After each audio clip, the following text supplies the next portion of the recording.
आप देख रहे हैं मिड कैप मंत्रा। बाजार में अभी भी रेंज में ट्रेडिंग हो रही है, लेकिन हाँ, हरे निशान में अब फिलहाल निफ्टी आ चुका है। और इंपॉर्टेंट ये है कि अमेरिका के फ्यूचर्स ने जो लोअर लेवल से रिकवरी दिखाई है वो सपोर्ट कर रहे हैं मार्केट को ऊपर आने में। लेकिन एक इंपॉर्टेंट खबर, आज एप्पल, गूगल और माइक्रोसॉफ्ट जैसी बड़ी टेक कंपनियां संसद की स्थायी समिति के सामने पेश होने वाली हैं और इस दौरान कंपनियां आपसी प्रतिस्पर्धा खत्म के मुद्दे पर अपना जवाब देंगी। क्या है पूरी खबर, लक्ष्मण रॉय से पूछ लेते हैं। तो लक्ष्मण, बताइए आज की इस मीटिंग के बारे में, ये कितनी इंपॉर्टेंट है, किन मुद्दों पर चर्चा होगी? देखिए, आज जो बैठक होने वाली है, दरअसल उसमें जो बड़ी टेक कंपनियां हैं, खासतौर से मल्टीनेशनल जो टेक कंपनियां हैं, वो बैठक में शामिल होंगी। और बैठक है संसद की स्थायी समिति की। मुख्य मुद्दा ये है कि ये जो बड़ी टेक कंपनियां हैं उन पर आरोप ये लगता है कि ये एंटी कॉम्पिटिटिव प्रैक्टिस करती हैं। तो उसके आरोप के मद्देनजर इनसे जवाब मांगा जाएगा कि आखिर ये आरोप कितना सही है और उनके कारोबार करने का तरीका क्या है।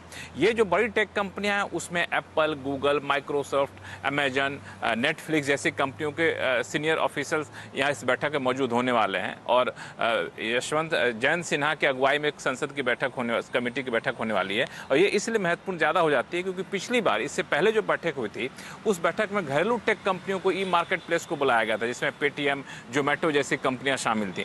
उन कंपनियों ने कहा कि हम विदेशी टेक कंपनियों के एंटी कॉम्पिटिटिव मेजर की वजह से, उनकी प्रैक्टिस की वजह से हम परेशान होते हैं। तो उनके जो जवाब आए थे उसके आलोक में, उसके संदर्भ में आज की बैठक काफी महत्वपूर्ण होती है, क्योंकि जिन पर आरोप लगाए थे घरेलू टेक कंपनियां, वो बड़ी टेक कंपनियां खुद आज बैठक में हाजिर हो रही हैं। तो दोपहर बाद बैठक होगी और शाम तक इसका नतीजा कुछ निकल कर आने की संभावना है। ओके, शुक्रिया लक्ष्मण आपका ये डिटेल्स बताने के लिए। तो शाम तक इस मीटिंग से जो आउटकम निकल कर आएंगे वो अपडेट आपके सामने लेकर आएंगे। लेकिन जो जितने भी मल्टीनेशनल टेक कंपनीज हैं उनके साथ ये इंपॉर्टेंट मीटिंग संसद की समिति के साथ आज होगी। चलिए आगे बढ़ेंगे और अब खिलाड़ी नंबर 1 का अपडेट बता देते हैं। इस हफ्ते हमारे साथ हैं आरडीबी कैपिटल के ब्रजेश एल, 5paisa.com के रुचि जैन और आनंद राठी शेयर्स के मेहुल कोठारी। अपडेट ले आते हैं पहले क्या क्या चेंजेस किए गए हैं पोर्टफोलियो में। मेहुल कोठारी ने ऐड किया है गैलेक्सी सर्फेक्ट 10 को 3190 के लेवल पर। जो टारगेट सजेस्ट कर रहे हैं वो है 3450 का। स्टॉप लॉस आपको रखना है 3070 का। अब रुचित जैन का एक ट्रेड आपके सामने लाते हैं जहां पर उनका स्टॉप लॉस हिट हुआ है। इन्फो एज सेल करने की सलाह थी 3980 के टारगेट के लिए, लेकिन स्टॉप लॉस 4220 का हिट हो गया है। तो ये एक पोजीशन थी उनकी जो एग्जिट अब बेसिकली हो गई है, जहां पर स्टॉप लॉस हिट हुए हैं। अब फटाफट से लाते हैं इस वक्त का रिटर्न की स्थिति क्या है तीनों ही खिलाड़ियों के बीच में।